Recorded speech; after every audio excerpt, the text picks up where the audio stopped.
Sinabihan po ako ni Senator Bato de la Rosa na mag-ingat ako, baka may mga ibang grupo na pag-interesan ako para palabasin daw na si Pangulong Bongbong Marcos ang may kasalanan. Sabi ko wala naman akong alam na ibang tao na po pwede mag-interest sa akin kundi mismo si Pangulong Bongbong Marcos dahil dito sa issue na ito.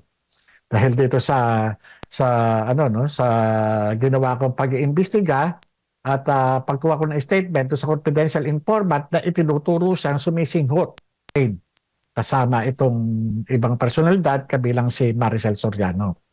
Kaya wala akong ibang tao na naiisip na maaari mag-interest laban sa akin kundi ang Pangulong Bongbong Marcos lang. Kaya nga sabi ko, ito trabaho lang po. Huwag po kayong magagalit sa akin.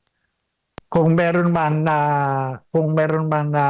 ano no dapat patunayan na kayo malinis, dapat patunayan niyo sa pamamagitan ng ano no ng pagharap sa Senate investigation or pagsasubmit sa sarili niyo sa isang scientific method. Ito po yung ano no mag-undergo siya ng hair follicle.